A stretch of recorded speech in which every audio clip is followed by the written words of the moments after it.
Right guys, so today I will be doing something different. I'm going to be telling you what you maybe can't do in a lucid dream. I've spoken a lot about the benefits and the practical applications of lucid dreaming, and to be honest I've spoken about a wide variety of aspects of lucid dreaming, but I've never really said what you can't do.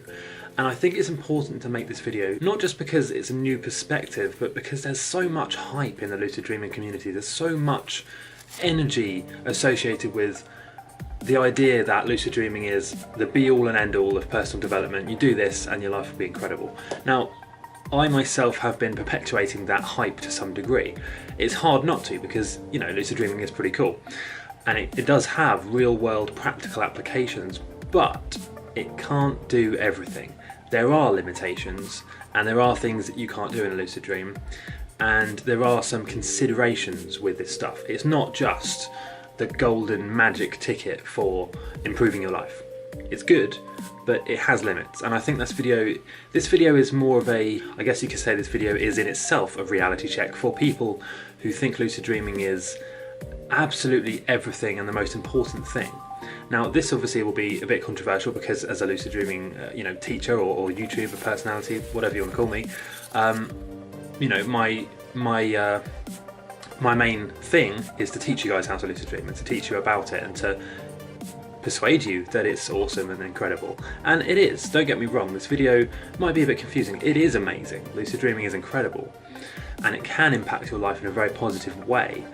But I'm going to be talking about some of the things which it can't do, just to sort of shatter a few myths and to dispel a few illusions so that you have a more realistic expectation of what you can achieve with this stuff.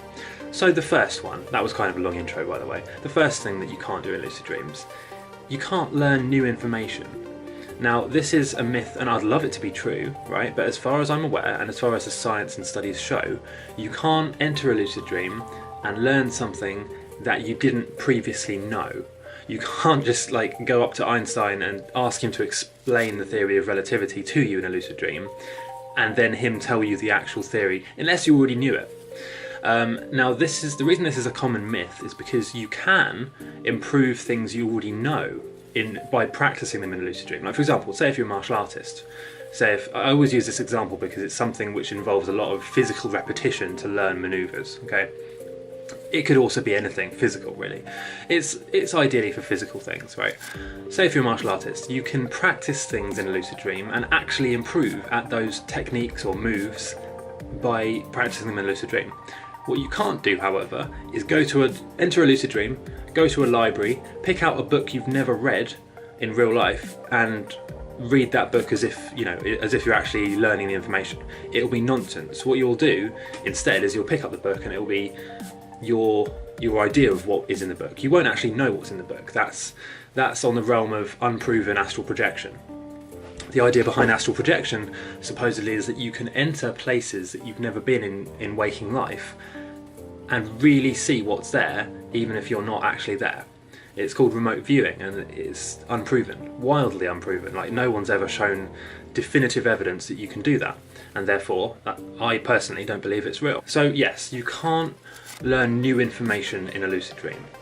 You can get inspiration and you can certainly experience new things, but you can't learn new facts in a lucid dream. Number two, as far as we know, you can't physically heal yourself by lucid dreaming. Say if you have a broken leg and then you were to lucid dream, and in the lucid dream you talk to your dream guide or whatever, or you even talk to the dream itself and say, heal my leg for me in waking life.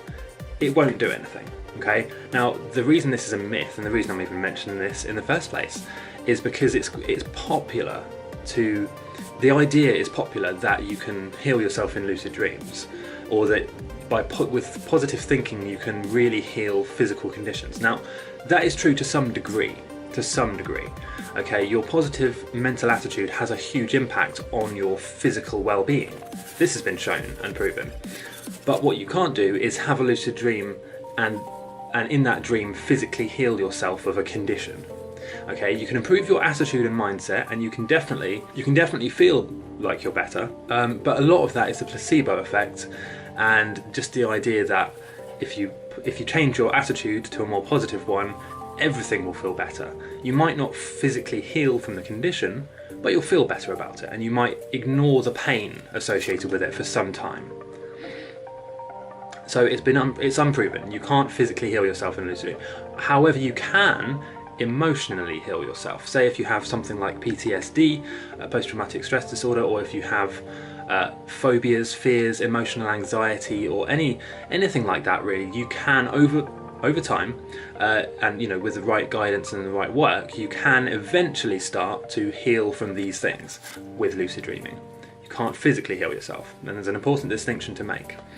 Number 3, you cannot have a shared lucid dream.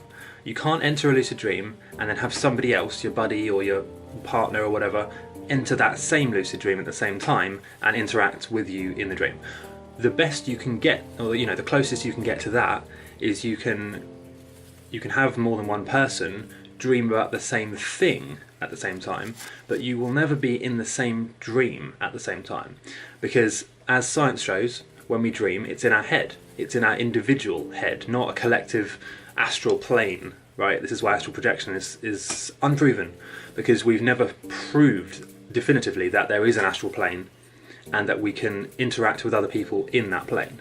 What we have proven is that people individually dream and can become lucid or aware in that dream. We've not proven that you can share dreams, and as much as I'd love to believe that inception is real or could be possible, it's not possible yet.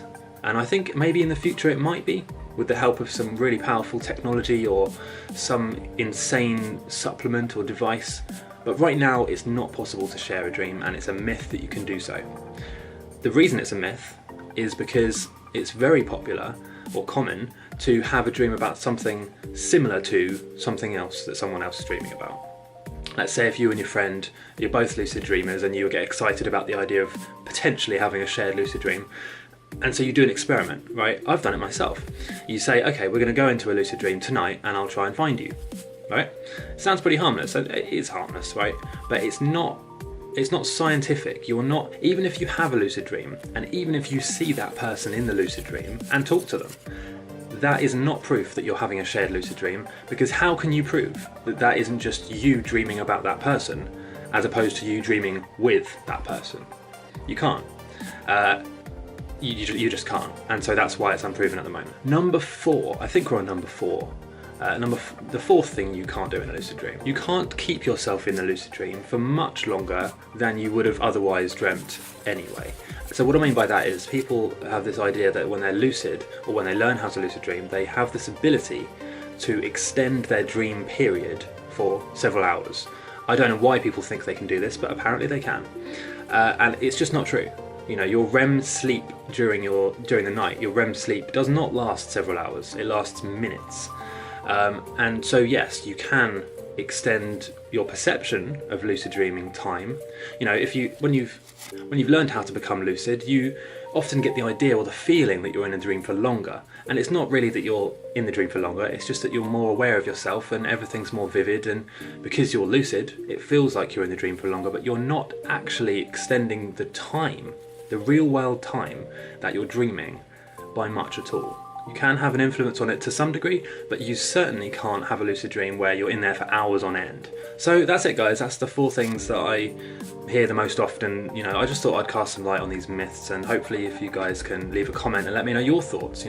Maybe you might disagree with me, but this is just my objective opinion. I'm sure a few of the other lucid dreaming YouTubers will have something to say on this subject, because I feel it is important to not spread misinformation, and when you hear myths like the ones I've explained in this video, it's important to just stop them in their tracks and say, if you hear them, just say, actually, that's not quite true. You can't lucid dream for 6 hours on end, as far as we know. You can't enter the astral plane and look inside the Queen's bedroom. It's just not true. You can't learn things that you've not already learned in waking life in a dream.